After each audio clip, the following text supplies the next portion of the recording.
Oh, my mic was muted. Thank you so much, cuz. Hey, What's up? What happy people? Throwback Thursday, everyone. Welcome to Divas Lounge. It's your girl, Fly Girl Diva, and I got my girl, Anaiyah Sunshine, in the building. What people? Yeah, what they do, man. We just trying to bring some happiness into your life and just talk and have this conversation because it's always good when you can talk stuff out, right? Definitely. You know, I feel for those who are home. We got to remember the ones that are home who doesn't have any loved ones, who may be lonely and they're by themselves, you know. So we got to find ways to reach out to the other people. It's very, very important to make sure that we keep people contact. So if you're like home by yourself, make sure you talk to your neighbor, right? Talk to your neighbor, talk to somebody. Or if you have some issues that you want to talk and you want to ask us for advice, you can always write us at the Divas Lounge. Definitely. And you can stay anonymous. You know what I'm saying? But we're going to make sure that we make it work for you. So make sure that you are following us on social media. On our IG is at the Divas Lounge, and on Facebook it's Divas Lounge. And then also you want to make sure that you are following the station. Please make sure you're following the station at WMRR on Facebook and WMRR on air on IG. We have our life coach, Elena. Yes. She's going to be stopping by at 8 o'clock. You definitely do not want to miss it. She is the CEO of Sharpen Mind. So she dedicate her life and her time to helping others. So that's another outlet if you're looking for someone to talk to. You need some therapy. You can make sure that you can talk to Coach Lena. She'll be on at 8 p.m. And also we have Chelzzz. She's going to be coming through to talk about her new single. She's an artist and she also caters to up and coming artists. So we'll be checking her out as well. So, what are some concerns that you have, Anaiyah, about what's going on? One big concern, which is all over, you guys follow, like I follow, we both follow a lot of like celebrity news stuff. So I like to also find my research on Snapchat. Like I have a big community on Snapchat, so a lot of people Mm-hmm. follow me there. So Snapchat, as I'm looking through, I'm not liking what's going on. And LeBron James also expressed that as well, stating that people are supposedly quote unquote protesting, but actually they're just there to get a photo op Come on. with the Hello. celebrities that are out. Because if you remember, if you look around, you see Megan Good, which girl, you did a great job. I saw At her that, yeah, at the rally in LA. Kiki Palmer. She brought the peace to those officers. Oh, that was beautiful. Let me tell you, that was a beautiful moment. Shout out to Kiki Palmer. Okay. My goodness. Cole was awesome. Oh, he's always been an actor. Yeah. You know, there was it's so much beauty what's going on, but Yeah. there's also a lot of destruction. A lot of destruction. And that is where we draw the line. Listen, I understand that these celebrities who are people of color that are coming out to, to speak on it. Just like Queen Just Britney, where she's an amazing person. Yeah. She plays my music. She spoke and did her, I would say, spoken word poetry that she could be the next Sandra Bland. Okay, and I think that was dope that she did that the other day. Shout out to her and not knowing, just shout out to her. Shout out to her. But I didn't see what Just Brittany did. So elaborate. What is she? She just pretty much she has it's on my page on Instagram, which I will definitely share on the next show where she spits live about the color of her skin is the product of, and she goes back into generations how that mixture became for her to be light skinned. Okay. And she talks about the oppression, she talks about things, and she says at the end of the day, she could be the next Sandra Bland. Gotcha. You know what I mean? And she was out there in her streets, with her people protesting. You know what I'm saying? And like I said, just Brittany, girl, shout out to you, baby, because I respect you, like, straight up. I don't respect people that are taking photo op opportunities with these celebrities, pretending that they are actually protesting for the movement. I do not agree with that. I do not agree with people also taking pictures after the aftermath that takes rioting or people trying to board up their businesses.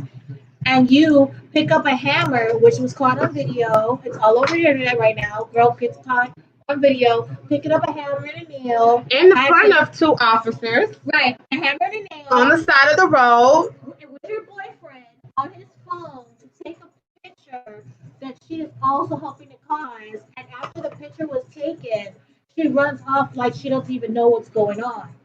Another one that leaked out was another girl, of course, not a person of color, again. It was a place that had broken glass. So she's standing in front of the window pane that has been broken in, and her boyfriend is taking a picture as if she's part of this whole situation. Listen, this is not the time to be faking right now. Honestly, it's not. People and we already really affected. showed a whole bunch of videos. Right. And it's not funny. Okay? Of these organizations who are not black that are coming out there and causing destruction. And of course, because it's black people involved, we're the animals. Right. It's not funny, people. It's not funny. Another concern for the Asian community, speaking out on behalf of what happened the other day to our brother George Floyd. A lot of the Asian community is outraged of one of the Asian cops that was also charged with this whole situation, saying that he is a disgrace to the Asian community. They are not happy. Okay, so we do have some Asians in this country and outside of this country that do not agree with the social injustice of people of color, and they're speaking out, and they are outraged of what happened, and the fact that he didn't try to stop, didn't say that's enough, didn't do anything about it. They truly feel that he is a disgrace to the Asian community. And I feel because also everyone's home. The situation is different this time because of that people are already home. They were able to really engage and see it with their eyes and see it being replayed. And there's no distractions other than COVID that is going on right now. So people had time to really sit and let it marinate and really see like, yo, this is crazy. This has been going on for a long time. It's getting out of hand and something got to be done.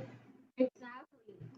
Also on social media right now, a lot of people are talking about black banks in different states and everything like that. They say you can't hear you. Probably got to speak up some more. Okay, so a lot of people. Oh, sorry. A lot of people are talking about the black banks that people of color need to move their money and their units into black-owned banks. Okay, which I agree. And they have a list of banks that are out on social media. What I don't see is that Miami also has a black bank, and it's one of the oldest black banks. One United. And it's One United. Off of 79th. And like I think 30 Northwest 30 something. 32nd is right behind. It's right across the street from Walmart. Yeah. The famous Walmart on 79th Street where the old flea market was at. Okay, so I think it will be great for you guys to really look into that bank. They have a lot of things to help out the community. You know what I mean? Like if you look at their whole plan, how they structured the bank and everything, you will feel so good, putting your money there. So maybe start thinking about that. Definitely African Americans, yes, because that means that they cater to us when it comes to mortgages, when it comes to credit cards, when it comes to loans. We are in favor and we are not being declined, okay? So they have amazing lenders that work with minorities, so you definitely want to sign up. It's only $50, as you would with any other Bank of America or Regions. To open up that account, and you could do it online, and they send you the card directly in the mail. And what I love about the cards is that the cards are dope. The cards are super dope. They're so pretty, so colorful, so our culture. Yeah, you get what I'm saying? It's gorgeous. You really guys gotta look into One United Bank. I think it's really, really good. Right now, we just feel between the both of us is that we did phase one. Phase one. That was phase one. Right. There's more than one phase. We started phase one. Now it's phase two. Phase two is now to organize our infrastructure. That means our communities, our outreaches, the way we invest, the way we save, the way we handle our relationships with people, our friends, our family, the way we communicate with each other. I do like what's going on right now. Dominicans are standing up against the colorism and saying Dominicans are black. Get over it. Period. They're going off and they're saying, listen, we are black. We are black people. That is it. And a lot of Dominicans are speaking out. Puerto Ricans are speaking out. So this whole situation is not just about, and I really want to really let other people understand, for the ignorant people, this is not only about our boy. This is not about him only. It is not just about. We're fighting for a lot of injustices. A lot of things that has been kicked down under the table. Okay, like I was talking to her earlier. You know what I'm saying? They don't want us to talk about circumstance, especially if we're artists. Like I'm an artist, right? So no, don't talk about songs about circumstance. Just do that rap song, the type that make us want to dance. That's what they want us to do. Exactly. Okay? So with that being said, you guys, we got to really think about what we are showing. Exactly. Our quote unquote modern day black faces, because remember Minstrel and Blackface was a historical comic that pretty much demeaned the black race and made fun of and made different type of comments and racist jokes and things like that.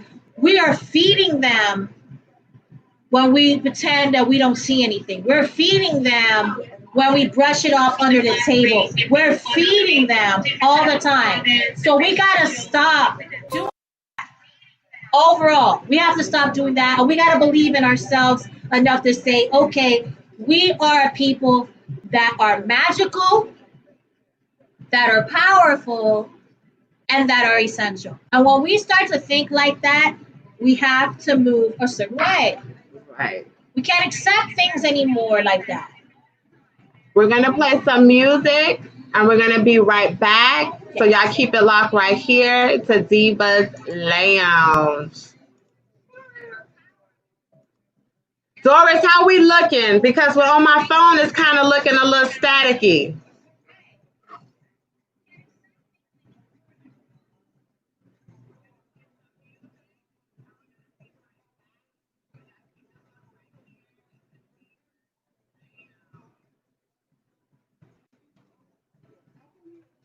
How is it looking? It's good. So it don't have to do with the computer. You don't think?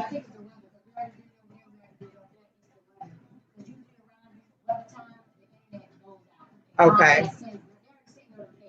Okay. Okay.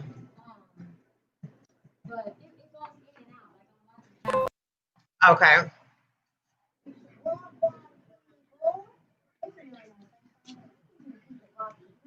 Not looking good at all. Go out. Okay. Mm-hmm. I gotta turn the music up.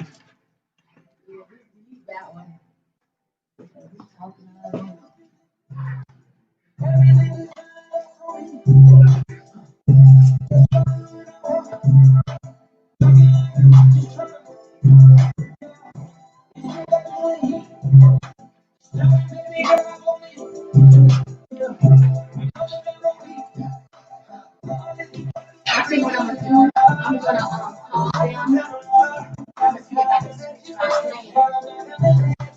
Switch my plan, let them know what I'm doing. Yes, I'm thinking. Hold on.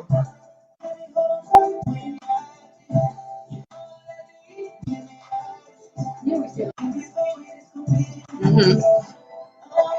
gotta put the banner up.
No, I came back on, but I don't know why. Okay.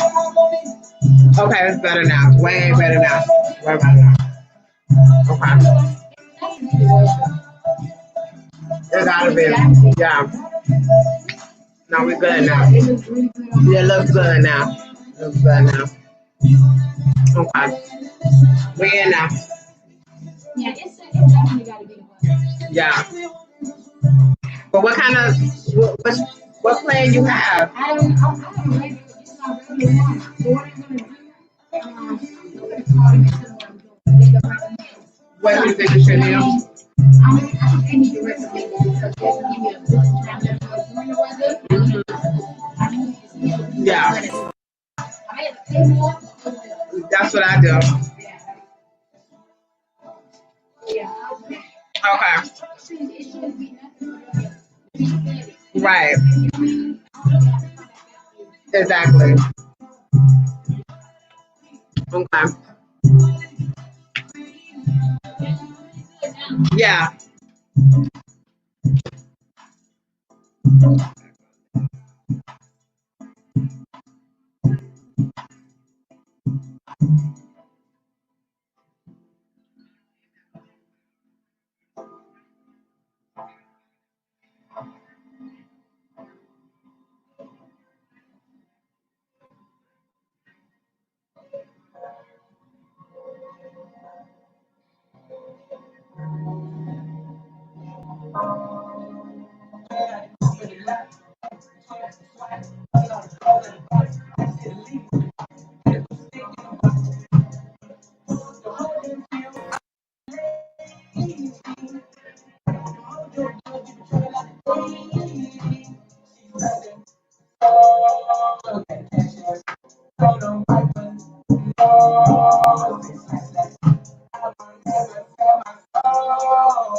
White chocolate.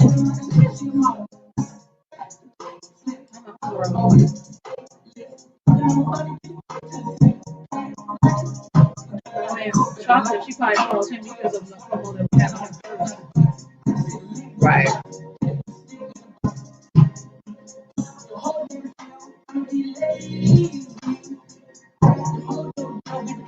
Oh, right over there. Oh yeah, he got his comeback. He got his comeback.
What's up? What's up? What's up? What's up? Wagwan people, and we are back on the Divas Lounge show.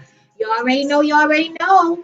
I already know. Anaiyah Sunshine in the building. It's my girl Diva. Thank you for tuning in to Divas Lounge. We have a lot to talk about, but we are about to bring on life coach Lena from in Mind. Hey. Hey. How you doing, baby girl? Hi, ladies. Yes. Do you like my new look? Do you like my new look? I love it, baby girl. You know we need all that right now. Yes, we do, ladies. How are you doing, Lady Diva? We are Anaiyah doing Sunshine? great. Welcome to the show. You know we love to have you on all the Yes. time. So thank you so much. Thank you so much. So It is what a do you have pleasure. for the people? So today I wanted to bring you guys a couple of things because yesterday I had a great forum and we were talking about the whole thing that was going on with Mr. George Floyd and the continuing of the protesters and how they're getting their point across and how that, after a while they're causing damage and different things and it's starting to add up to people are paying attention at this point, you know? So yesterday I had a conversation talking about where do we go from here, and a lot of my white friends and variety of friends just thought that I would be a good person to talk about race relations and what do we do after all the protesting is done? What do we do after until November until we can vote? And constantly as we're going on, more Black people and people of color are being killed for various reasons. So we need a plan. So I just was talking about how to approach the subject of racism because it is a very touchy subject and people don't necessarily always like to talk about it. I even spoke to a couple of my Black friends and they said, Lena, you know what, frankly, I'm tired of talking about race with white people. I don't want to do it anymore. And I asked them, why do you feel like that? Most people want, every time you get the opportunity, you want to be able to speak to somebody or get your point across in an educated way, because you're right. So, but most people said, I don't want to have a conversation with white folks about racism anymore because when we talk about structural racism and systemic racism, their eyes get all big and they act like, well, we've had a Black president and this couldn't possibly happen. And I think that now the conversation is a little different. So I will say, that is one in the books for the protesters out there because they've gotten people to change the conversation. You know what I mean? So we can't go on talking about racism without talking about the truth first. You know what I mean? Exactly. The real truth and nothing but the truth. No sugarcoating, no beating around the bush. Because, see, some of them like to throw rocks and hide their hands. And it's like, you know what time it is. Let's just be honest. So it was really important.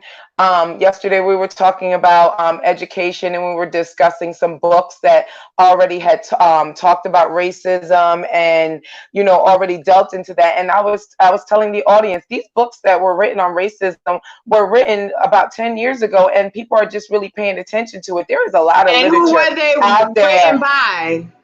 Okay, so I had 3 books yesterday, and one was That's important. Who wrote them? How to Be Anti-Racist by Abraham X. Hendy. Okay, I'll put So them are these on. African American people or? Yes, yes. Okay. These are African American authors that have written books on racism and the topic. And I guess it's just resurfacing at this point, you guys, because people are starting to pay attention and have that real truthful conversation. And I always go back and be like, you know, there's a book that actually says why I'm no longer talking to white people, and that is by Renee Ito Lodge, and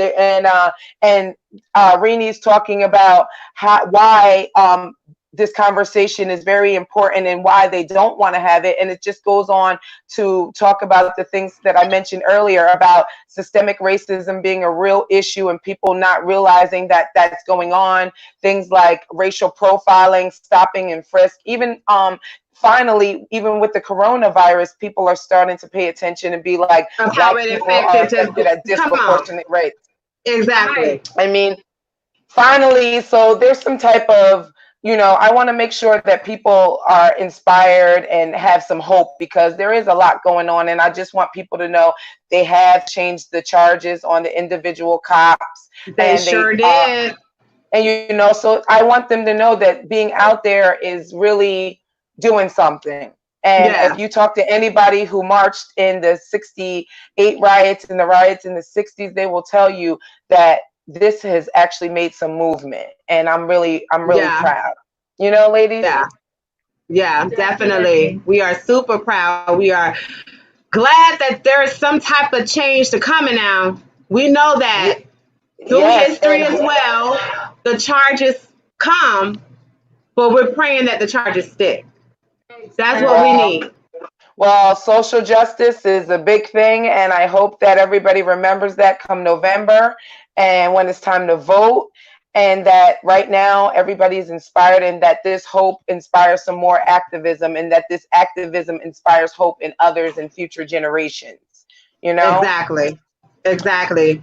Because we need it. And the fight, the young people are fighting. Generation Z, big ups to them, because they got a fight in them that a lot of us didn't have in us for a long time. So they might not know how to write a check. They might not know how to write a check, but they know how to get out there. But they know how to get out there and make stuff happen. Okay. And their generation, they feel like, some of them is like, what is racism? Because they kind of are different among that generation. It's more diversity, biracial, you know? Absolutely. But you guys, another thing that I wanted to talk about besides having these conversations, real truthful conversations, because any conversation that starts off with racism, just let you know that the truth is the root of the universe. And by speaking the truth and letting people have their actual true feelings out there, that is a great way to start that conversation. Of course, having respect for the person that is articulating their feelings, because it's nothing for, you know, so many people have been dismissed because of their feelings. So I want to make sure that people know that you don't just dismiss somebody by how they're feeling, and make sure that you connect. Well, I was getting a little pissed off. I am. So you need to work with me on this one, because anybody, and I'm very disappointed in some of my Black brothers and sisters out there that screaming it's all lives matter. Now talk to me, because I'm going in. No, I don't respect your opinion, because people continue to lose sight of the meaning of why we say Black Lives Matter. There's a meaning, there's a clause. That, you know what, that infuriates me so much, guys, too, as well, because I think one of the best ways that people have learned to say this is that if there's a house is on fire in a neighborhood, and that one house is on fire, do we say all houses matter? All houses matter. They do matter. This was on fire. What's special about that one? Fire right now. And this is for Black people. Our state of Black people, we are on fire.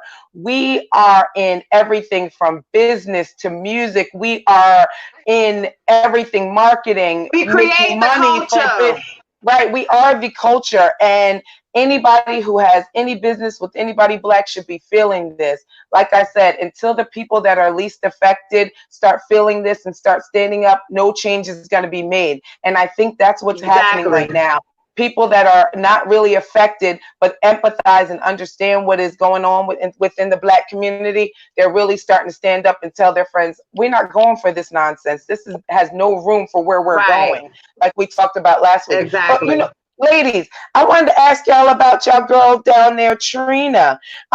She's been trending today, and I had the opportunity to watch her and you know, her vocals and how, you know, she was talking about the people of Miami, and I was a little conflicted because she's absolutely correct in a sense, saying that the people that were looting and causing destruction out there and didn't go there with the purpose with Mr. Floyd's memory in their honor and going there to directly create results. She was more upset that her friend's store got broken in right, than anything.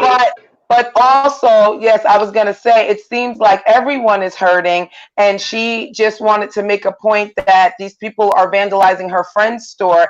And I think that was Trick Daddy that was hosting the other segment. He was like, well, what about all lives? And then she even went on to talk about her brother and how he was, you know, shot down. She started talking on black crime, which that's not what it's about right now. There's white on white crime, 88%, baby. There's facts that are being posted because we're tired of every time we're talking about police brutality and systematic oppression.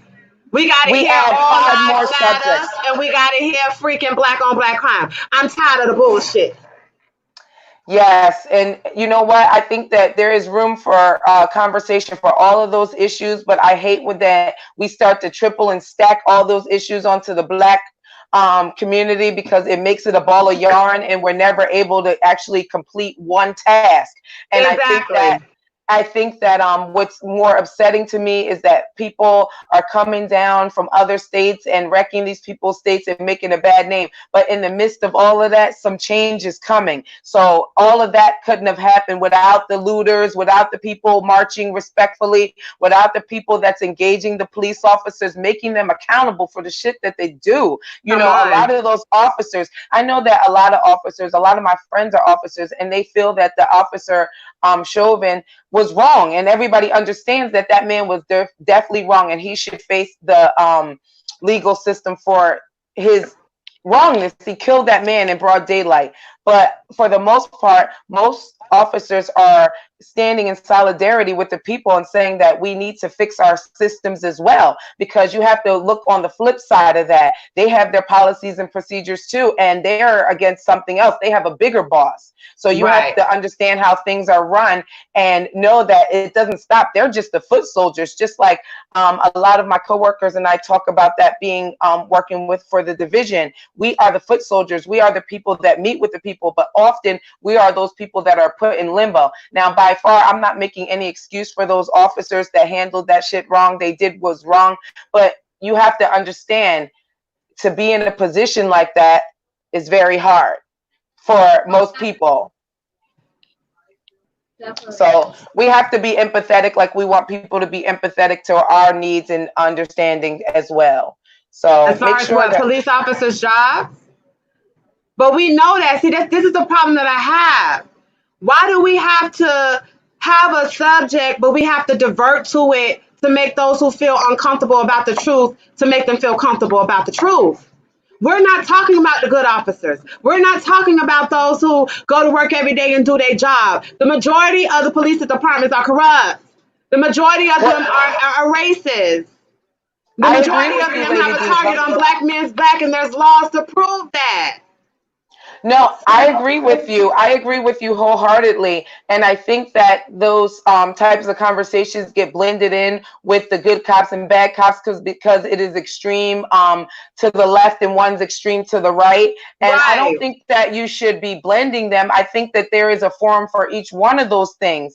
And I do think that you can't talk about bad cops without talking about good cops, because it's like you can't talk about black without talking about white. It is synonymous.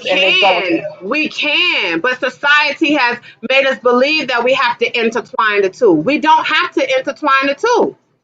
We don't.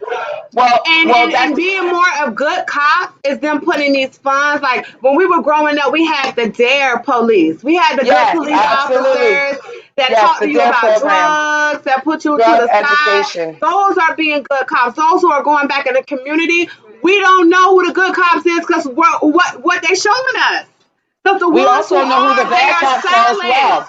They're We also know who the silent. bad cops. We also know who the bad cops are in the community as well, because those are the ones that are being paid off for payola. Those are the ones who turn a blind eye and really want drugs pumped into the Black community. I mean, there's various things. I mean, you have to look at it. All of this has to deal with systemic racism. I mean, going all the way back into people putting drugs in our community, knowing that we Exactly. have weak people. There's so many different things that God, go into this, and the police are a part of it. So we cannot talk about racism without fixing those things, because like I said, hate groups, I talked about it last night.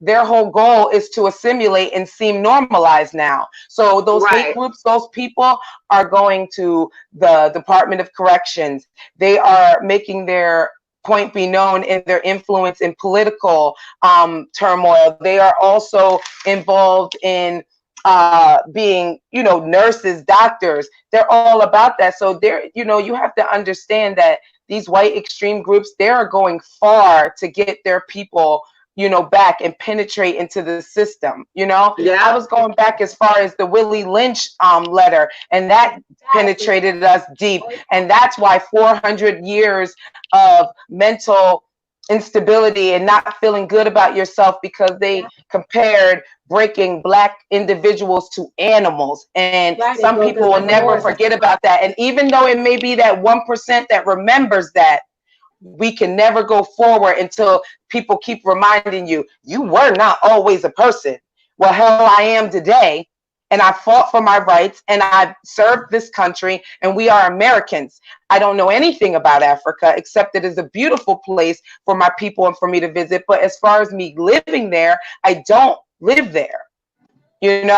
However, you're not going to tell me where the hell to go back to, because I don't tell you to go back to your Caucasus Mountains. Right. You're gonna tell somebody who helped build this country, and for you to have the house that your ass is laying up in at this present moment. And talking about rights, this is why our culture as Black people need to understand that that is one avenue, one vehicle to get us to the change, is to go to the Yes, polls. And our ancestors absolutely. fought blood, sweat, and tears.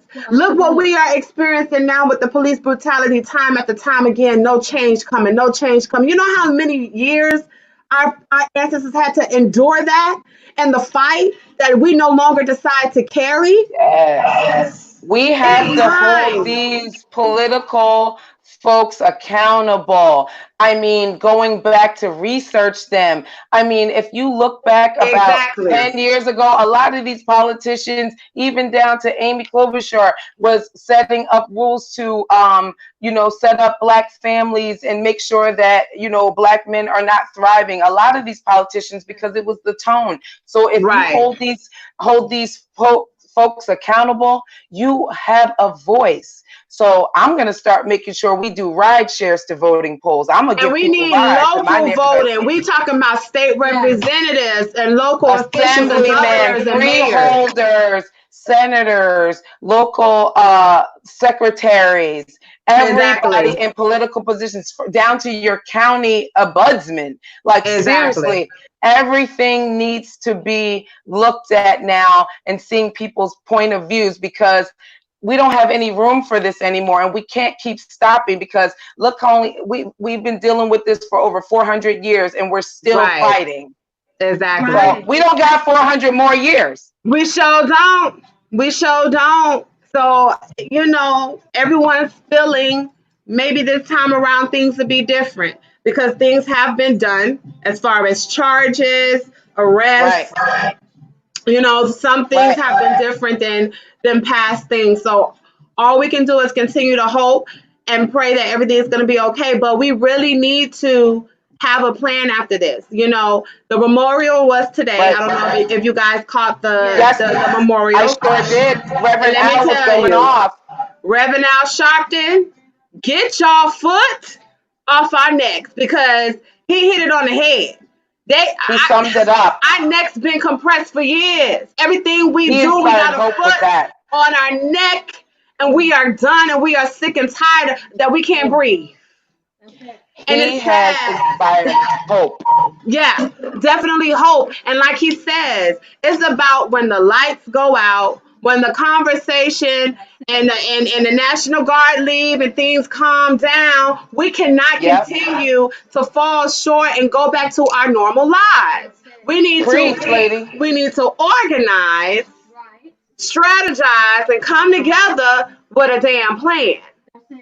We need to build our community up and continue to build. I think we were talking about this about a month ago. So you guys, I want to give it up to you. You guys are ahead of your time, and with these topics and hitting things right on the head for your community and your listeners, you're really out there for them, because we were just talking about what you can do to uplift the community. And right before all of this happened, you know, within the racial disparities and things that's going on, you still have to uplift those communities, because when all those CNN cameras go home and people go home, it is still our people that are in those communities suffering from officers who do not know them and do not look like them in their neighborhood.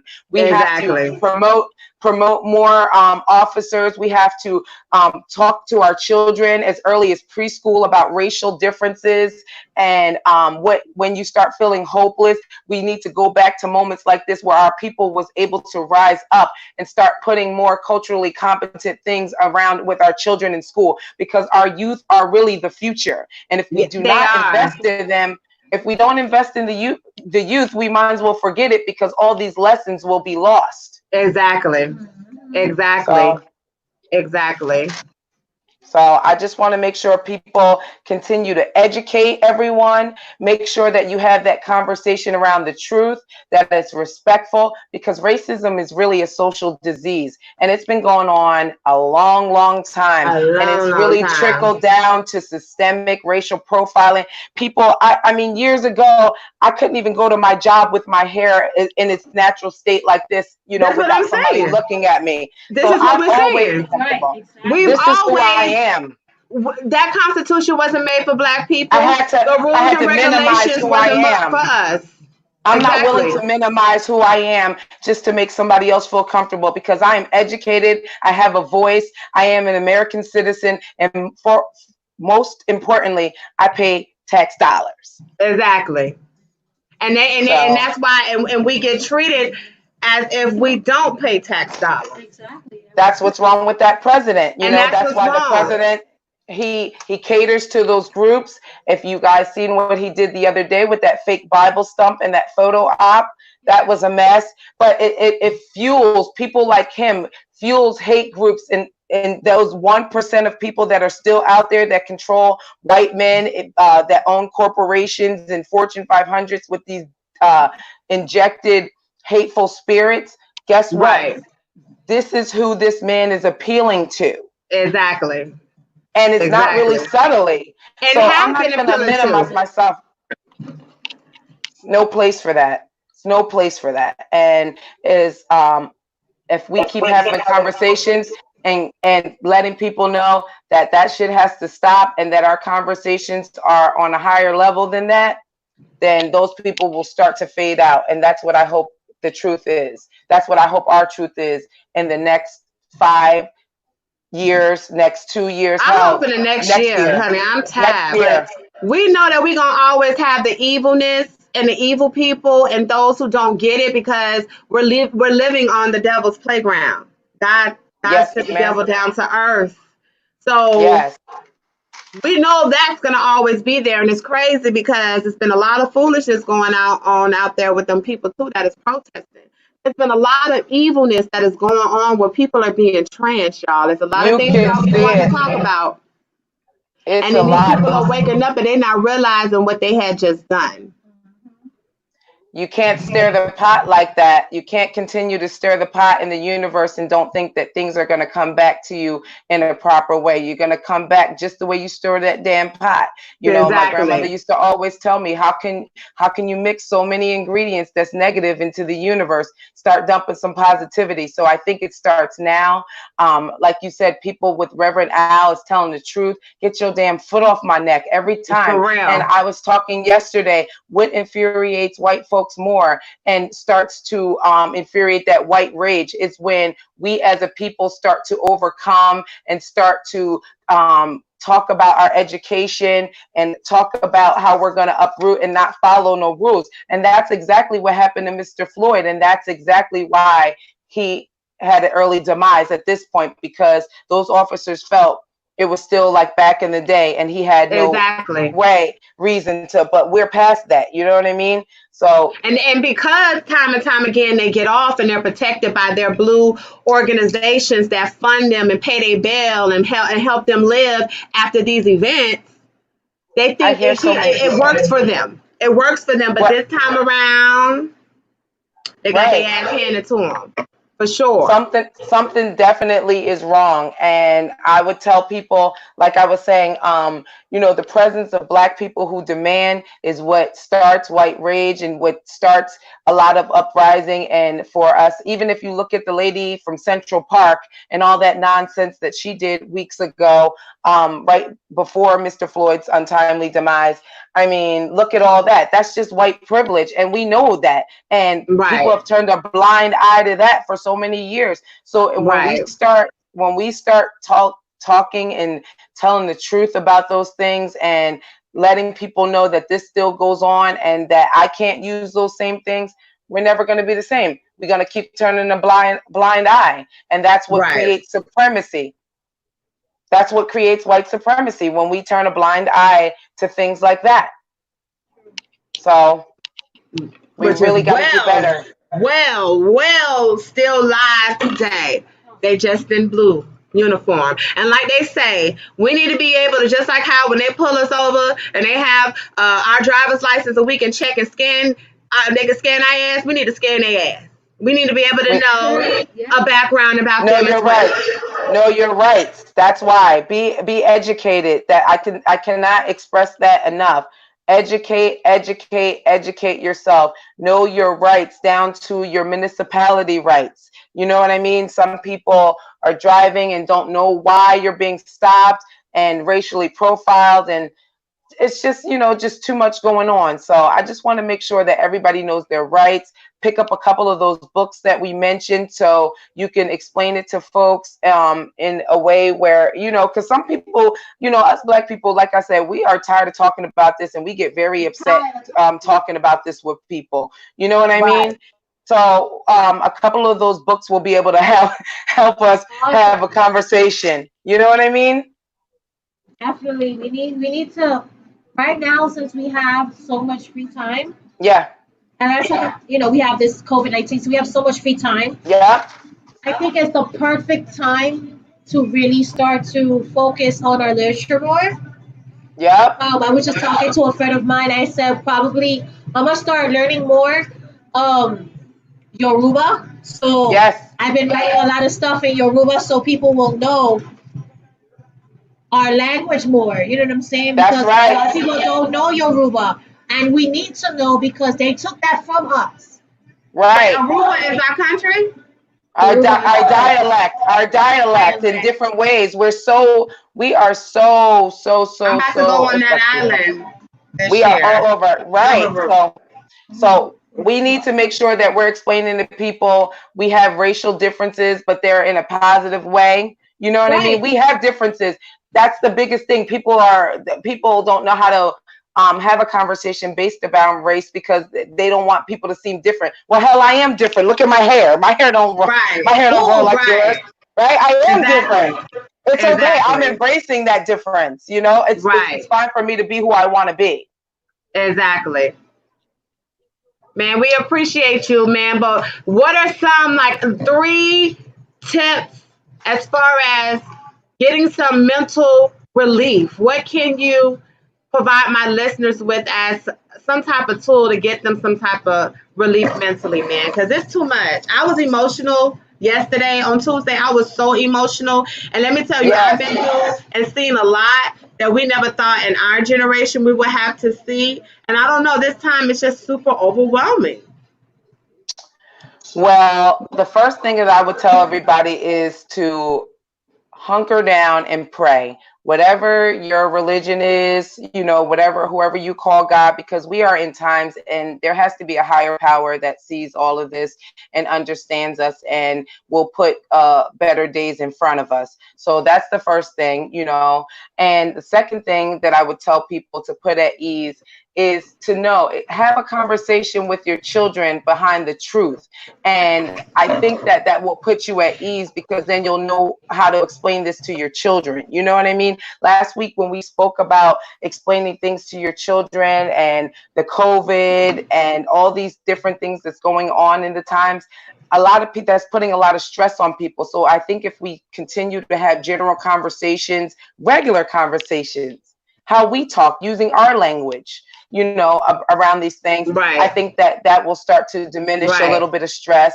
Also, get enough sleep, drink enough water, like we talked about earlier, making sure you remain hydrated, making sure you stay focused in a mental state. The temperature is getting warmer. You're out here riding, we're wearing a corona mask. There's, heightened conversations going on. There's a lot of heightened situations. So making sure you're staying hydrated and just making sure you take some time for yourself and focus on your family first. I always tell people, hit the direct people that are in front of you first before you try to save someone else. So that is yourself and your immediate family. And that's what I got for you guys today.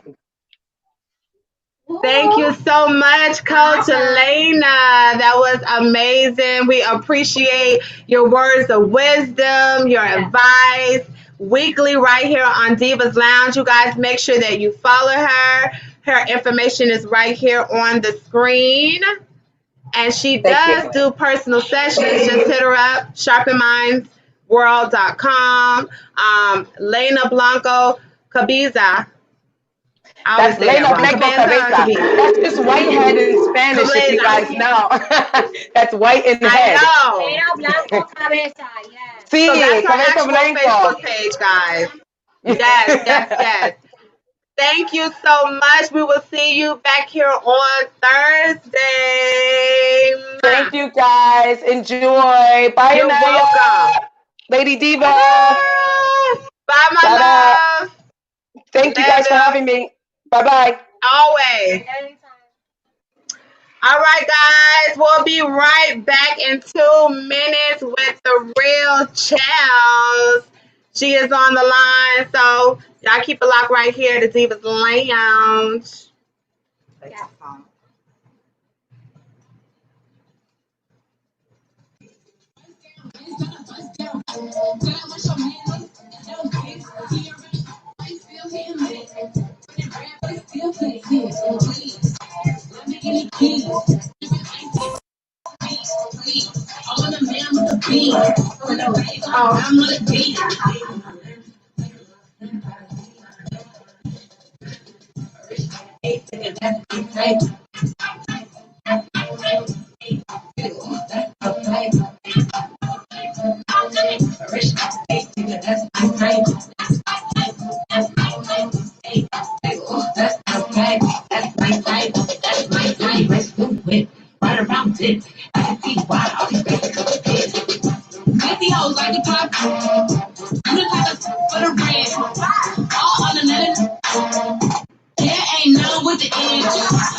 Litty, I love when it's hot.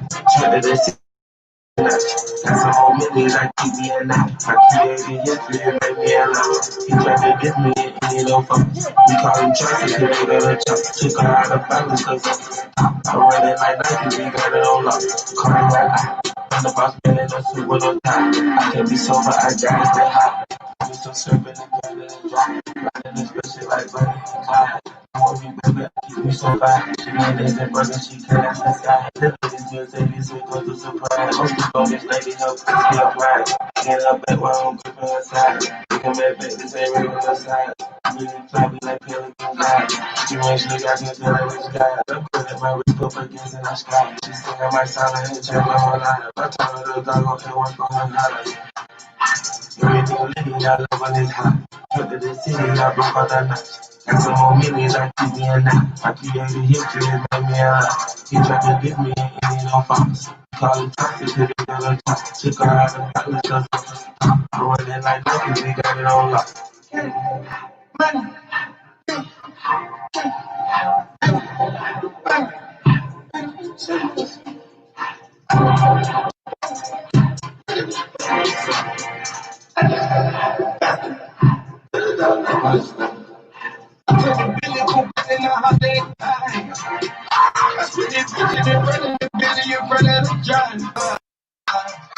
And that shit that we ain't swerving the road. I still never cut the buck, but then I shoot up the task. I'm just cool with myself.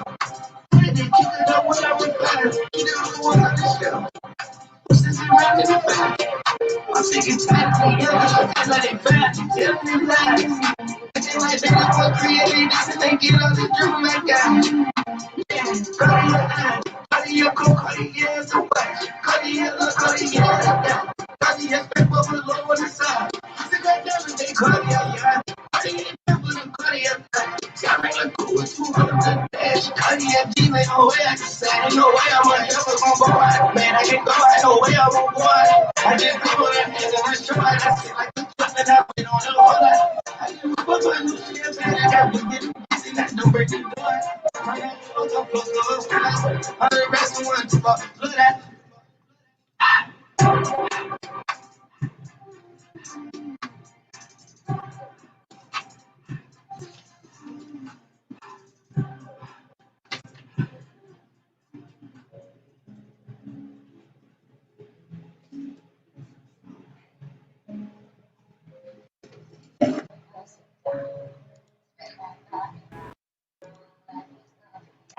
And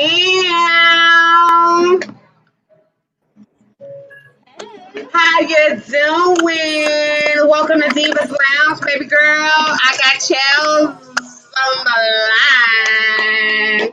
How are you? I'm great. Thank y'all for having me tonight. I can't really hear you. Hold on, because I want the people to hear your song, but Here, let me try and go up for you. Is that better?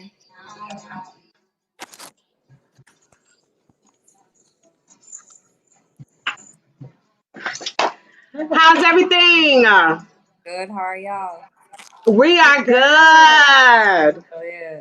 Beautiful, bright smile tonight, honey. Thank you. Beautiful blue hair. I love it. Hey, girl. You know, wish you could be in the studio with us, but we appreciate you coming on the live tonight. For having me. Thank you so much. So we've been friends, we've been social media friends, and we've always been trying to connect. So we was like, yo, we need to like really put this thing together. So I'm excited to have you in the build on tonight. Hell yeah. So you are an artist. You also throw major events up here in South Florida for up and coming artists. How did you get into the music? Honestly, music's just always been a big part of my life. It's always been a passion of mine. You know, it started early on for me, so it was never really about like a check. As awesome as that would be, you know, one day to like make $1 million off my music, like I was really just always in it because I love writing and I loved, I love singing. I was competing a lot, like in competitions, like as a kid, and like doing a lot of different talent shows. And I Right. started doing the damn thing. And yeah, I used to rap to my basketball team like before we would like lose our games. Ah. So you've been rapping. So like, were some artists that inspired you growing up, as far as rap artists that made you fall in love with it? Honestly, like that changed throughout the course of the years, of course, like as different people became popular.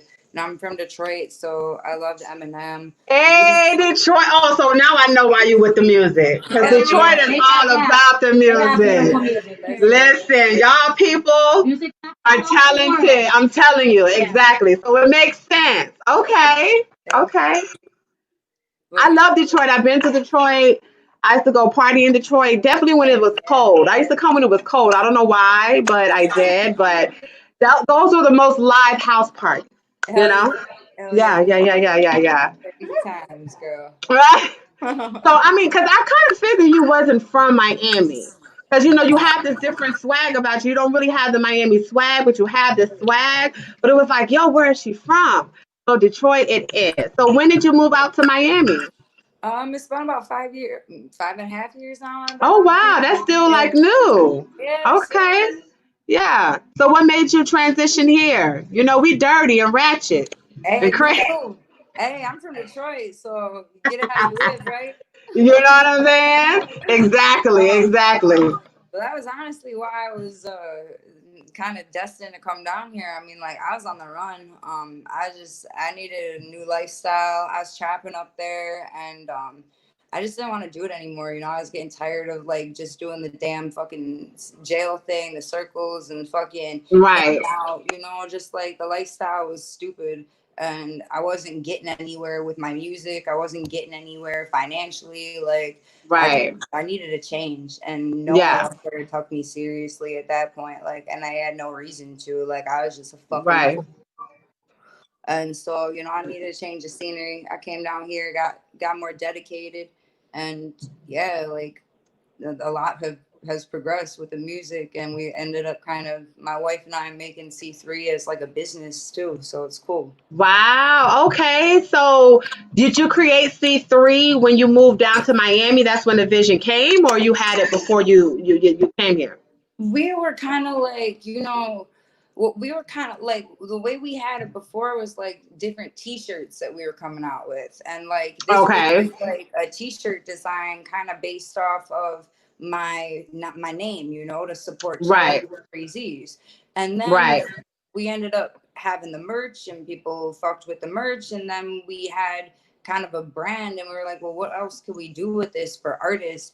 And for myself as an artist, because like Miami's a big hub, like there's so Yes, much it is. here. Yeah. But like it's expensive for a local artist to try and fit into the scene. Hell yeah. Keep up with the scene, like it's so fucking expensive. So like Yes.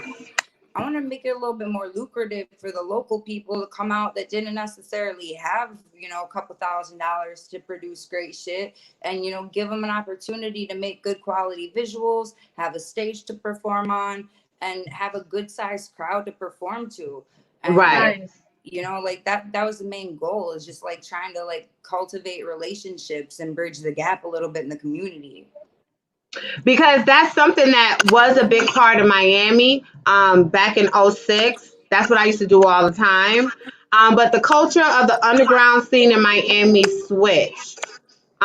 So you coming down was a perfect time to recreate that because that scene had already kind of like died down, which was not really good for the city of Miami. So that's the reason why I've always tried to have a platform for up and coming artists. But I'm also a radio personality, so I was on Power 96 for 6 years. So then when you get into the mainstream, I wanted to bring that to the mainstream, but it's tough because they don't really get it. And I feel like they should give local artists an opportunity, whether they're signed or not. It's about being a part of the city, supporting the city, and that's a part of it when you're in the music industry. So yeah, that's dope that you did that. I checked a lot of stuff out because I knew some people that that was attending it, and I was like, okay, girl, I see what you're doing. We gotta connect. You know what I'm saying? But on top of that, you're also an artist. So for you to have that hunger to not only want to do your thing, you're not even, I'm sure you're probably not even done or where you feel that you want to be, and you're still reaching back and you're helping. So why is that important to you? Why do you do that? Why do you take the time to do it? Honestly, there's a couple of different reasons. One, because I think, in Detroit and here, pretty much everywhere I've gone, because I travel with these shows now too. Okay. At this point, like, they don't have this anywhere. They're Yeah. really lacking this. So many people have like wanted to capitalize on the underground music scene, and so many people, you don't even know where to spend your money anymore. So Right. if I could be like one less of like is this like a good opportunity Right. for me? Yeah, it is. It's a good opportunity because you're there to network and you're performing in front of a couple of hundred people. And Right. at the end of the day, it doesn't cost nothing. I mean, like, love Right. doesn't cost nothing. Support doesn't cost nothing. So that's one of the Exactly. Two, I'm not from here, so I didn't want to come Right. and take. Like, my mom taught me well, I don't come to somebody's house and just take and not give back to them in return. Like, you gotta bring a dish to pass, bitch. You know? Like, so I gotta come here with, my Detroit swag and be able to offer that to Miami, and also be able to give people, if I can, like a platform or whatever. Like, if I can reach out to a venue and get it on and popping, because other people don't have the time to do it, or they're too nervous to do it, or whatever the case may be, they don't have the resources. Like, I'd love to do it. Let's cultivate it. Like, it pays off for all of us at the end of the day. And I'm not here to just take from Miami. Like, I want to give back to the city and leave my mark here too. Right. So do you see it's a difference? Because the thing with Miami is that so many things have been done, but it got to the point, like Indians and Chiefs, where everyone just wanted to be the chief. So it kind of went to a situation was like, okay, I see you doing something. I think I'm going to do it. So I'm going to put it on. So you got 20, 30 people doing the same thing. And it just got to the point where, because people wasn't doing it for the right reasons, it just died out. So do you think it's true? I've seen that. Yeah. So, and I know, like, how was it for you in your own city when it came to support of your music? Do you feel like when you came to Miami, that's when you really got people to really see you outside of your city, and it took that? Absolutely. Like, people took me more seriously when I came down here, because I think, like, even people now, like, on Facebook and stuff like that I still speak to, that, like, I went to high school and middle school with, like, they're like, they look at me like, damn, you made it, like, bitch, you got out of here. Right. It's like, I mean, I had no choice. I couldn't stay complacent because of the bad choices that I had made. So Detroit wasn't going to give me any support. I wasn't getting anywhere there. So, like, unfortunately, like, it took me hitting rock bottom to really realize that, I didn't deserve the support there. But I had to show those people that I do, like, I had to redeem myself, so to speak, and it took a while. I mean, it didn't happen overnight. People weren't like, yo, Chelzzz, you got great bars. Like, people laughed at me at first. Like, people thought my dream was stupid. And I mean, now people are starting to kind of more take me seriously, which is, like, I appreciate. But I think it was the hardest to gain the respect from the people in my city. Yes, always. Yeah. And she's an artist as well. She's signed under End Stone and Orchid / Sony. Yeah. So, like, how do you feel about that too? Because you, I mean, I got support by her. You know what I'm saying? And she's not from Miami. You know what I mean? So I definitely understand. As being an artist, it's really hard because, one, you're showing your people that there's a way out, and we're artists, and that's what we try to show. And when they don't support, it hurts us. You know what I'm saying? Because we're trying to give them a positive outlook on life and say, hey, if I can do it, you can do it too. Right. So it kind of hurts when our city don't don't support. And then it drives us nuts when somebody from the outside says, "Oh shit, you're dope, what's good," and then all of a sudden, "Oh, I believed in you. Oh my God, I'm so proud of you." And you be like, "Yo, my nigga, when were you proud of me 6-7 months ago?" You know what I'm saying? When nobody wasn't hearing me. You wasn't even. You only proud of me because of the photo op you got. Or, right. You know what I'm saying? It's kind of messed up. So I do understand. You know what I mean? Like for my situation with Angie, it was a single deal where she put out different artists from different states, and I was the last artist that she picked from different states, and I was the Miami artist. And what I did with that was my producer is an artist, but they never gave him his credit, you know what I'm saying? Because he does music, he sings, and he writes. So I didn't put the single that they first wanted. I put the single of both of us on it, just so they could give him his due. His flower. His due, you know what I'm saying? Give him, you know what I'm saying? But you understand because you're an artist, so you know that with we support our team, we support our people. So like definitely, I fucking love the fact that you're doing what you're doing, and your voice is dope. Like you got that woo, that it's like smooth like butter, like ooh, like I appreciate like who that? She's loving it. Who this? Like She's loving it. All we need is the shirts in the front of the stage. Be like, Chelzzz, hey. Y'all gotta come through to a show. We about to yeah, we definitely coming. Oh, we coming. I already told you I'm coming. We coming. If she coming, I'm coming. A show. You I gotta be in the building. You know I got shirts for you ladies. Oh, for real? So I'm gonna cut it up and make it look all cute. Oh hell yeah. You know how? Yeah. You know. Come on, the flavor. Flavor to it. But yeah, you know it. You know it. Oh, yeah. So how would you describe your sound? I mean, like just recently I kind of started opening up and kind of singing a little bit more and fucking around with that. Like I've always wanted to, but I was really shy. Okay. Like it's like a sensitive part of myself, like shy people are always the wildest.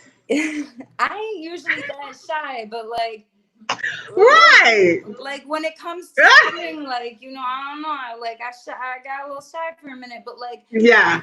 I'm loving that side of myself right now. Like it's so hard to not write a song where like I got a few singing bars in there, at least a little bit somewhere. But like I'm stepping into a new side. So like I don't know. Like right now, I wouldn't know how to describe my sound. People have described it differently. I think it varies, but I think it's different. It's just unique, I guess. Like yeah. I don't think I sound like any other female rappers out there, which I think is cool. Right. Mm-hmm. So, I think some people can respect that, and some people like, I am different. Like I am kind of, I'm just. You are definitely in your own box. I'm this redheaded gay girl. People don't know what to do with me. Like. I'm confused about it too, honey. Like, we're on this journey together. Shit. I love it, and you just dropped your new video to your single "Nighttime," which I'm gonna play right here. Oh, yeah. And she had all the girls in the bed, and she was in the middle. Their asses was clapping. She had a little demon eyes and stuff. Tell us about "Nighttime." Like, what was the concept? Where were your head, your mindset when you wrote this single? It was funny because like I wrote it a long time before I released it. Okay. And I even recorded it a while before I did a video for it. So I had a while to think about how I wanted to paint the entire picture. The song itself, I wrote it just kind of like I wanted a lit vibe, but also a chill vibe at the same time. I was like, there's not enough songs where people are like, you could listen to this in the club, but you could also listen to this shit driving home from the club. Like, okay, I get you. Yeah. So like I just kind of wanted, you know, something like that, because like it's not necessarily like a whoa get hype type of music. Like I'm coming out with some stuff like that for the summer, but like this wasn't necessarily that, but it was kind of an interlude into that. So let's pop off the summer, but like yo, we could still do it kind of chill type thing, you know? Right. So I want them to hear a little snippet of it. So I'm gonna play it right quick. Hell yeah. So they can hear it. Yay!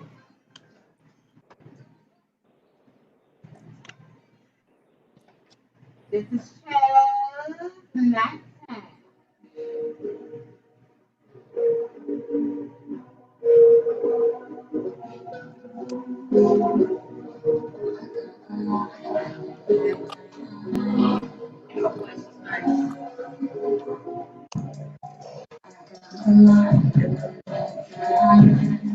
Hey, that beat sliding. Hell yeah. I like it. New producer. I Voice fuck with too, her. yeah. Voice is nice. Hey.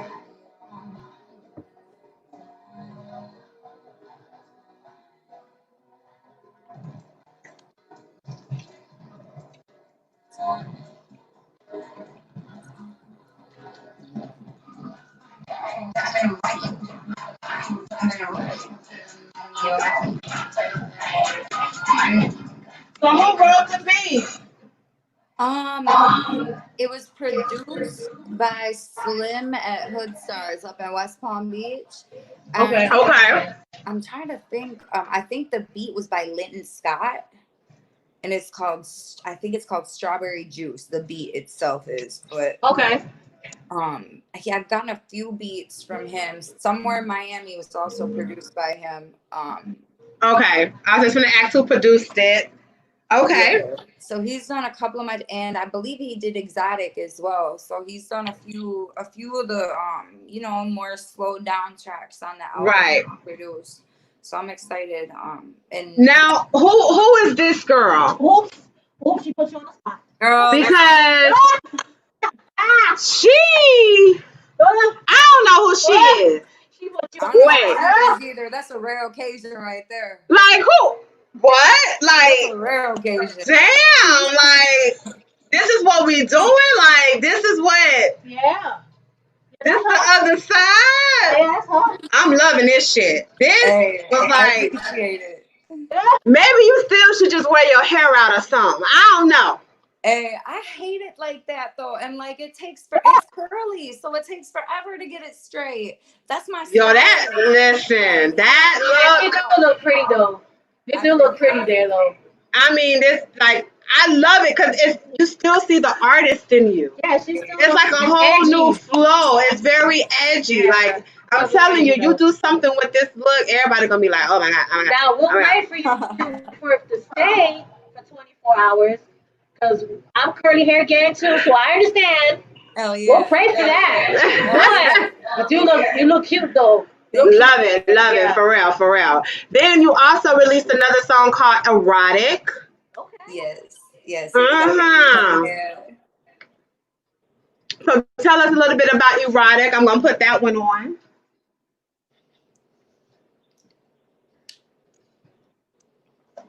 Basically, I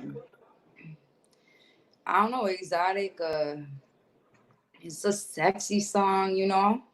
I wanted to slow it down for my ladies out there.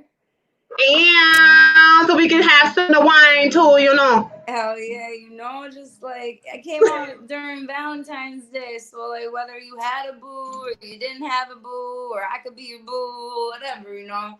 Just I was there for y'all at that time, you know. Yeah. So how you feeling? How are you coping as a person, as an artist, during this whole COVID-19 situation? That's a good question. I mean, like, I'm doing okay. You know, it hit me hard because, you know, I had so many plans for South by Southwest, and I don't think like I really wanted to accept its reality, like when it was happening and like how severe everything was. So really, I fought it up until the end. And obviously it ended up like not happening. You know, we couldn't throw our showcases out there. So that was a big L that the company took this year, not only financially, but, you know, just as a whole, because that was going to be a lot of promo, just like the biggest promo we ever threw. Yeah, So because you had a show that was supposed to be on the 23rd. yeah. Yeah, I mean, like, and we had quite a few shows and opportunities planned. Like, you know, we had 3 different showcases out in Texas at that time. I had flown in a couple of bigger artists, and just had like some larger people on the roster, like Lil Debbie. I had Long Neck, Gucci Berry, Okay. Fairy God all coming through. So we had like some celebrity appearances. It was going to be a larger show than any other show before, and you know, that was probably the biggest L, but we brushed it off pretty quickly. It's okay. They're gonna come back. They support you for that one. They're gonna come to the next one, and everybody gonna want to get out once they say no more social distancing. Which don't you think is crazy that Also, what is your thoughts on what's just going on in the world when it comes to racism? Because I know that you do some activist work. So, like, what do you feel about? What are your thoughts on it? My heart goes out to all my African American and Black friends right now. You know, like I was listening to Coach. I was listening to Coach, you know, and to just kind of explain some things. And when she touched on the fact that like we're all God's children. Like, I'm a firm believer in that. I'm very spiritual. I post every day on my story. I have no shame. I'm a believer in Christ, and Amen. I do. I promote that very heavily, and I think we're all created equally, and although we're culturally different, it's up to us to bridge the gap and teach one another about one another. And I really think in 2020, almost 2021, the shit like this should not be fucking occurring at all. In a perfect world, it wouldn't. But I'm not one, to get up and protest. I'm definitely one to, try and peacefully speak my opinion, because that's just how I advocate. I've been a very violent person in my past, and where it takes me is not down a good road. So that's not how I choose to stand up for, the cause that I do believe in. But there are different ways. I've donated to a couple of the different charities, if people can't do that financially to help out, my friend of mine and I are going live, and it's going to all the proceeds and all different things. Her name is Akila Moore. She has an amazing company called One Hope. They are a wine company, and they donate all of the proceeds to different causes. And this is a big I love it. Activating for right now. So I'm going to give away some bottles to some of my followers and try and just raise a little bit more awareness. I think it's up to, and she had talked about this a little bit too, and just kind of when Coach was talking about white privilege, it's not that, it doesn't mean that we come from means. It means acknowledging as a white person that we've had rights and opportunities that my African American friends did not have. And empathizing, well, because I can't empathize, I haven't been in your shoes, but sympathizing with that, and having, caring heart about that and wanting to do something about that is how I could express how I feel and how I could, do something to be a part of the movement and make a difference. And that's what I want to do. Like I realize, that at the end of the day, like, it is up to all of us, regardless what kind of platform we have, to just stand up for what's right. Yes. Yes. Because if you are a true believer of Christ, then you know that that's what God wants. God wants us to love one another as we love ourselves. And he even said, how can you not love your brother or your sister that's here that you see, but you can love me in the flesh that you don't see? You can't feel me in that manner, in the human form. So I love everything that you said, and we need more of our sisters and brothers like you. We don't want to keep using the word ally. Those were like back in the days where we had to have, white people at that time as allies. We should be able to be family and to live in one world, one peace, one love. So we appreciate you, and we thank you that you have the heart and the courage to stand up to stand with us. Because I am all about right is right and wrong is wrong. It don't matter your color, where you come from. My analogy is right is right and wrong is wrong. So yeah, so we definitely dig that with you. So what's next? What's next for Chelzzz? I know 2020 got everybody off balance. Everybody plans are out of whack. A lot of people don't know how they are coming or going because people are out of work and their bills are piled up. So in the midst of all the bullshit, where do you still see yourself, or where do you want to, at least accomplish before the year is out? 2020, it's been a great opportunity to just kind of sit back and reflect and kind of finish up on some projects that I've been working on. I've completed my album. I've gotten a date out for it. I'm going to be releasing it January 1st, 2021. So I'm super excited about that. And then I've actually finished probably about 90% of my second album too. So, I mean, quarantine has been very productive for the music, to say the least. Awesome. Filming a video this Sunday. I'm gonna be nice. Pray for no rain, y'all. Like no rain, sunshine, Lord God, for Chelzzz in the name of Jesus. All in one cross down. Done. I'm recording the video. I'm filming a song called Foam Posits, so you can be checking out my shoe closet. It's gonna be dope. Yeah. Be doing the damn thing, so I'm super excited. But yeah, it's just gonna got a lot more music coming out. The shows, stay tuned for those. We got a plug on a guy that I'm gonna be meeting with actually probably this weekend, out of the Fort Lauderdale area, that has a really nice little setup with a stage, and they do live music in there. They got all the perfect acoustics for it. A little bit of a more intimate venue, so it'll hold probably like 500 to 600 people, as the other place that was like 2,000 people. Yeah. So, this one will be really cool. We're trying to get more venues on board in the Fort Lauderdale, Hollywood, Miami-Dade area, and just have like 5-6 solid good venues that we could throw monthly showcases at, and do this, have open mics once a week, really in 2021, do the damn thing so that people always have an opportunity. It's at a different location, just kind of switch up the vibe. And of course, we want to bring out vendors, as per usual. Right. Like we're trying to throw a festival in October, so that's kind of in the works as well. So we got a lot of stuff planned. So a lot of stuff planned, as long as God get us through this COVID and all this bullshit with who color this and color that. If we can just all get along and treat each other with love and respect, we will go such a long way. Now, there's one more song that I'm going to play that you have. It's called Somewhere in Miami. And we somewhere in Miami. So what's up with that? What's up with Somewhere in Miami? What inspired this track that I'm gonna play right now? Kind of like telling y'all, like coming from Detroit and shit, like, and the journey of just kind of making it down.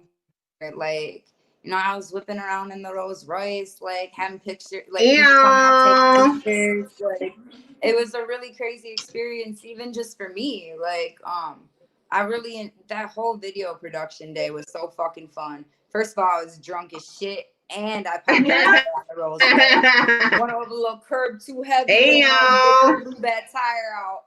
So, I don't drive luxury vehicles anymore, but. Miami's always a good time. Miami treats me. Dang. Well. That was my tribute to. But I love it. It's definitely. Oh, she froze up. Oh damn! I'm frozen. Did I freeze on y'all? I'm sure she's coming back. There she. Yep, she's back. Hey. Somewhere in Miami. My bad, y'all. We playing right now. Yes. So, got video coming up this Sunday. Is this for a song that's already out? Or is this for a new track that's coming out? New track. It's called Foam Posits. Well, I love exclusives. I break exclusives on my show, so whenever I need those Those exclusive. Girl, you know I got you. I'll be sending you some links after this. I got you. I'll send you the whole Yes, I want to hear. And I why haven't I seen you go live yet online during this quarantine? Did you go live? Yeah, I went live. I went live the day that Nighttime came out, and I did like a whole little show. So I missed that. yeah, I went live. I did a performance. I went live the other day too. Oh, just a couple days ago. But you'll see me this weekend. I literally just moved, y'all. So I just moved to Pompano. I got a brand new house. And I great, because my house is in Tamarack, so we're close. We're like neighbors. Girl, come yes. Got a pool, come swim. Yes, definitely. I gotta come through for real. Hell yeah. For real. Yeah.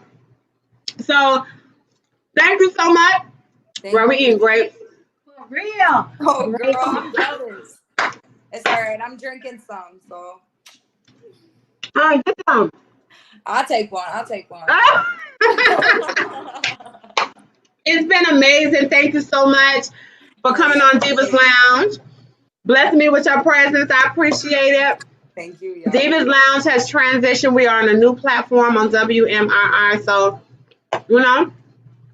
keep watch. Got a lot of stuff going on. Let the people know, though, where they can get your music, where they can follow you at. Yo, everywhere at the Real Chelzzz with 3 Z's. Or follow the brand at C3 Official Brand. And yeah, keep rocking with me. I appreciate it. Yeah, Chelzzz in the building. Thank you, honey. I will talk to you soon because I'm going to take you up on that offer, honey, because I know you party real good. Yeah, I know you be really getting down. So I'm coming to party. We get lit. We got the contact, so we gonna get that together. Hell yeah. All right, baby girl, and feel better. Thank you. Please go get that checked out. Yeah, please. I will. Thank you so much. Okay. Because I would hate to call wifey on you. Okay. All right. Later. Bye. Bye. That was amazing. Yeah, she is so dope, and I love variety. I'm not a girl that just listens to one genre of music. I listen to a plethora of different genres, and I love her swag. I love her style. So yeah, y'all definitely check her out, support her. If you guys are stopping by, please make sure when you come through, if you can please like the video, support the show. I need to get my likes up, honey. So please make sure you like and share. Like. So we were talking about Trina earlier, with the situation of her calling protesters here in Miami animals, and the city was upset. I'm talking about the upset that when your mama told you, when we go into this store, don't ask me nothing, I'm gonna wear that ass out. And the crazy thing about it is that she experienced racism in front of our eyes. The video went viral because she cussed the lady out so bad, this white woman who called her a Negro. Nigga. I remember that. But you say that people are acting like animals when they're protesting for equality and to be treated fairly. And someone that's not black came in your face in Walmart and called you a pure Negro. And that's exactly how she acted too on the video. She cut loose. So I don't understand when it happens at your own back door, you got to be a little bit more careful because being a black person, as a black person, our culture, we are sensitive people. Yes. Definitely when we are going through tragedy and situations where we are being mistreated time and time again. Right. It was so funny because somebody was like, oh my God, why y'all canceling Trina? I mean, y'all stay with a man that do you wrong time and time again and y'all find a way to forgive them. So why y'all couldn't forgive Trina? Well, that's two different things. That's on the list. I won't forgive him, but I won't forgive guys like that. But what I am gonna say is, in response to that, I think what's going on sometimes, especially as artists, we get kind of comfortable comfortable because we're comfortable in our platform to express ourselves, and our fan base receives our personalities. But that's on our platform. Right. But once you leave your comfort zone and you go to another platform, like how she has 99 Jams behind her, Which is a huge platform in Miami. it's a totally different ball game because now you're not only having your fans watch you, you're also having people that don't know you and people who dislike you watch you at the same time, and that's where the exposure of different comments come in. You know what I mean? Respectfully, in our own platforms, we could say whatever the hell we want to, Exactly. and our audience will be like, "Yeah, girl, Yes, yeah, girl. yes, bitch." You know, well, yeah, yes, bitch. You know what I'm saying? Like, it's all good. Like, I had a conversation the other day with someone, and he's a popular R&B singer in Louisiana. Shout out to Kendall Thomas. You know, he could sing his ass off. And he was talking about, he started posting about, the movement, and all the trolls came on his page to talk something negative, report stuff, and he still posted back up. Right. And I'm like, well, for you right now, you got that exposure where now more people are traveling your page. Right. So now they're gonna say something. As opposed to me on my platform, yes, I have a high platform, but crazy enough, people don't really say no negative shit on my page. Right. They really don't. They really don't. So that's what I think. That's what it lies down to. If you guys get what I'm saying, is that when you have your audience for so long, you feel so comfortable to fuck up, to say the wrong thing, to But she express only been on yourself. this platform for 3 months. No. I'm not talking about 99 Jams. I'm talking like her personal platform. Gotcha. Like when you're comfortable in that when you transition, That's true. you think your riders are gonna still ride with you on everything. Like on a Beyonce or Nicki Minaj level. Right. Nicki Minaj could say some fucked up shit. And her barbs are standing with her. And the Barbies are coming out. Like, they ain't playing. Protecting her. And someone says something about Beyonce, then the hive is coming out to swarm the shit out of you. And then you're like, oops, I'm not saying anything anymore. Right. So it's like for her, I think right now she's in the transition to get her own, her own babies behind her. But so right now is a sensitive time to say certain things because you really don't know I would say, like make a census, you know what I mean? Like you don't really know your algorithm of people that follow you. So you got to be very careful about what you say, how you react. Even on our platform, as this platform here, this is a big platform for us, and we're going to go higher and higher. Yeah. And what happens is when we speak out, people that we don't, unbeknownst to us, follow us. We don't know that. They hit us up on DMs and they express their gratitude, or they want to offer services or sponsorship or stuff like that. So we have to be, mindful of other people's feelings as well. You have to be mindful of certain things. Now, there's certain things, however, that we can express because it's just facts. Right. This is not an opinion. This is not whatever. It's just facts. This is the facts. You know what I mean? Like Cuomo, Cuomo always goes out there on his platform for CNN and he says his facts. I love him. Lemon, he says his facts. Even Cuomo's brother says his facts. You get what I'm saying? But at the same time, as they're stating how they feel and they're putting out the facts, they also know there is a thin line that they have to respect because there's always going to be someone that we're going to be offended by it. So what happens is now, what if at that moment in that time, because you got to think about it, everybody has to think about algorithms. Like she'll tell you, like I'm like a social media like junkie. Like I know how to brand anything.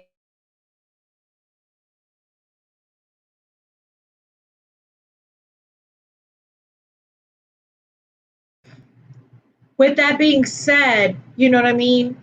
You have to be mindful of what you're saying, mindful of certain things, because you don't know what's going on. Right. So at a certain time, at a certain hour of a certain day, your fans probably not even listening to you. You have to think that. You got to keep that in mind. as you know, they're probably sleep, they're probably life, whatever's going on. So you go out there and you say whatever the hell you feel like, and you think whatever, and guess what? None of your fans is in the building. Nah. So now the swarm of the trolls come in, and now that's just what's going on. So now it's like, people get offended. They don't know you. They don't know how you are. These are not the people that are, that know you personally. These are the people that kind of know you, but really don't know you. Right. So now they're like, yo, how dare you say all this other stuff? How dare you insult this and this and this and that? And I like the way Mr. Young, Trick Daddy, okay, Mr. Young said he was really trying to knock some sense into her. He was really trying to explain there's a time and a place for certain things. And that's what I like about him. Like, I'm saying, even my past relationship in the past, working with him for his events and stuff and opening up for him. A couple years ago, I used to open up for him. And I would sing Thug Holiday, the beginning of it, and then he'll come up in his car and come out, and then he's out there giving stuff to the kids. He's always been a very, community figure for Miami. Mm-hmm. Okay, he's always been doing that, period. Hands down. I cannot take that from him. So I know that when he mentioned his input, that's from experience. That's from someone who understands that this is whatever. People always say, oh, Trick, he's this, he hood, he's that. Yes, but he's also very educated, okay? And he knows what he knows. You know what I mean? His dad, his brother, I know all of them. So it's like, he knows the format. And I think he was trying to re-jog her memory to make her understand, remember the format, stick to the format, and be careful, because whatever you say can hurt the show. Say we have a show, we have an opinion. Something I say, not her, but something I might say might affect our show. It might affect our sponsorship. It might affect something in the long run that could help us. Right. Someone could just say, "Oh, we're backing out. We don't want to do any work with them," and they could blacklist you. You won't even know it until after. So I think that's what he was trying to explain. You know what I mean? Right. I'm gonna play the video so y'all can hear a little bit of what she had to say. They need to make the curfew at 6 p.m. to 6 a.m. Here we go. Make the curfew at 6 p.m. to 6 a.m. That's how I feel. No. Keep everybody off the streets, these animals off the streets that are running around in Miami-Dade County acting like they have escaped from a zoo. Lock them up at 5 p.m. so the streets can be nice and clean. That's how I feel. That means tear up our city? Ain't nobody tear up no city. That means tear up our, that means run through and tear up our stores and burn down our stuff and break in our stores. I don't approve of it, period. Okay. I don't approve of it, period. We're talking about black lives. All right. The black lives that matter, right? The same black lives that are taken from the hands of other black people, those matter too, huh? All y'all fake for the protesters and the fake. Oh, we so concerned about George Floyd. Half of y'all are marching are not even caring about this man. People are just doing it maliciously.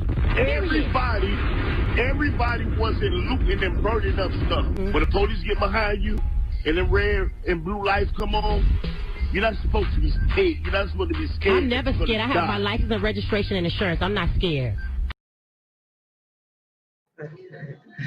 I can't. And see, that's what I'm saying. It's a lot of black people that are missing the point.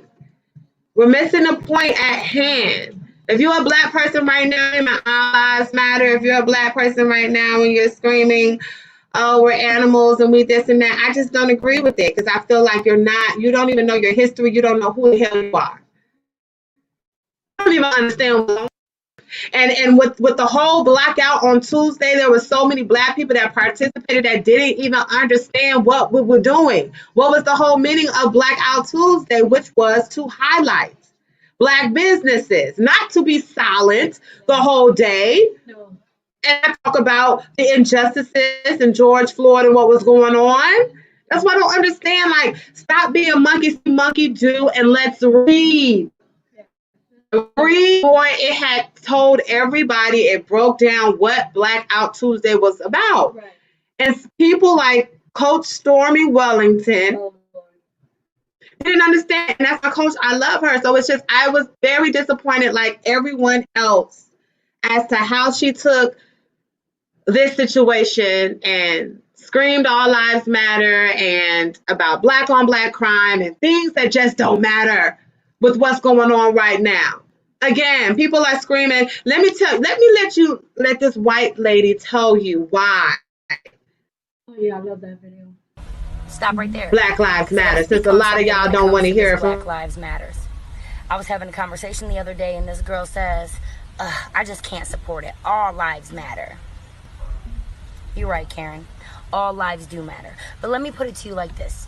Say we all sit down to eat, and everybody gets a plate of food except for Bob. Bob says, I'm hungry. I want a plate of food. Karen says, we're all hungry, Bob. Bob says, but I don't have any food. I deserve food. Karen says, we all deserve food, Bob, with her full plate, and continues to eat. Do they all deserve food? Of course. But saying it doesn't change the fact that Bob still doesn't have any. Do all lives matter? Yes. But saying it doesn't change the fact that black lives haven't mattered for years. Don't be mad because you don't have a movement. Be happy you don't need one. Black lives matter.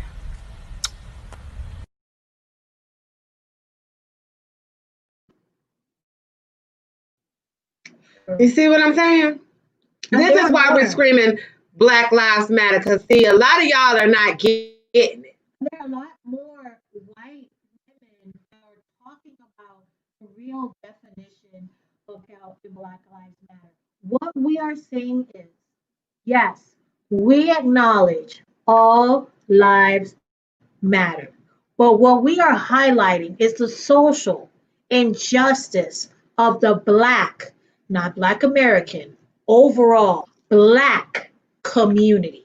That means Black American, Black Caribbean, Black Indian, Black Once Asian, their skin dark, all Black, they see is black. You can be black mixed with whatever else. You're black. When you Australian, get pulled over. Black, Japanese. It doesn't matter. The color, the melanin, the oppression of melanin is what we are speaking of. Okay? Because you don't see any other race that's being killed in the street like animals. You don't see any other race that is getting years and years for a weed charge with 2 grams. You ain't seeing nobody else. 10, 20 When we go into the store, we got to be watched and followed because they think we about to steal something. You can I because there's a list when it comes to black people. Yes. Okay, so this is what we're talking about. This is why we screaming Black Lives Matter, because our lives does not matter. And until that happens, then all lives matter. Okay? Like we said, we acknowledge that all lives matter. Okay? But what we are highlighting is the aspect and the oppression of people of color. Okay? All lives matter. But if Jane Wilkerson, who is an Anglo-Saxon female, walks into a bank and asks for a loan for a new house, and Jamaica Reynolds comes in and asks for the same loan, has better credit, has a history of work history, and everything is in line, why Mrs. Jane Wilkerson doesn't have any credit, no work history, and anything of that matter, she will be approved for that bank loan while Miss Reynolds will be denied. Do you understand? This is what we are talking about. And this is why they don't want us to talk about pay at the workplace, because CNN put out the statistics. And in every area, it shows how we are oppressed in every area. Aspect. Work. Form. I can't even list them. I had it. It was just like, this is too much. This is really too much, and we got to do better. We really need to do better. And Black folks, we need to educate ourselves more, and learn our history, because we're not even talking history. Our grandparents don't even sit on the porch and talk about what's going on, because they're still tired of fighting for these issues they thought would stop with us. Right. What's going on right now, the transition of the elder the elderly, of course, are leaving the face of the earth right now. So now, as they're leaving, and the other generations come out, there's no one to say the story. So now the new generation has been whitewashed. So they don't have any stories to tell. If that generation didn't say anything and they listen. So now they don't have a story to tell. They don't have what we used to do. They don't have how to take care of. If you pay attention, I don't know if you guys do, but if you pay attention, you can see the aesthetic of the diaspora of Black culture has been kind of rocky shift when it comes to the younger generation. A lot of them, not all, know who they really are. They know everything else. Well, like host storming. So we're gonna play this clip and let you hear what she had to say that got everybody silence yourself. Therefore, no one saw your business. You probably lost 50, 60, 70% of your sales today.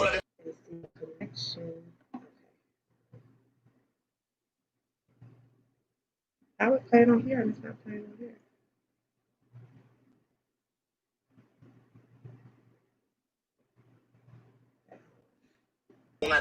Today is a prime example of being tricked out your spot. You silenced yourself. Therefore, no one saw your business. You probably lost 50, 60, 70% of your sales today. So busy trying to be a follower. Your business today suffered. I know it did, because my business today suffered, okay? We stand for social justice. We stand for equality. We stand to eradicate racism. I do not stand to lose my business. I do not stand for my sales to be declined. I do not stand to fall short of my goals. So y'all could play, but tomorrow I ain't playing. Tomorrow I go even harder. Now I got to make up for the $100,000 I lost today while y'all want to black out. You know what? I'm back in. I'm done with the blackout. Tomorrow, I goes harder. No holds barred. I ain't holding back. I don't even want to go to sleep today because I feel like I got to make it for the 24 hours that I lost today. So y'all could be asleep if y'all want.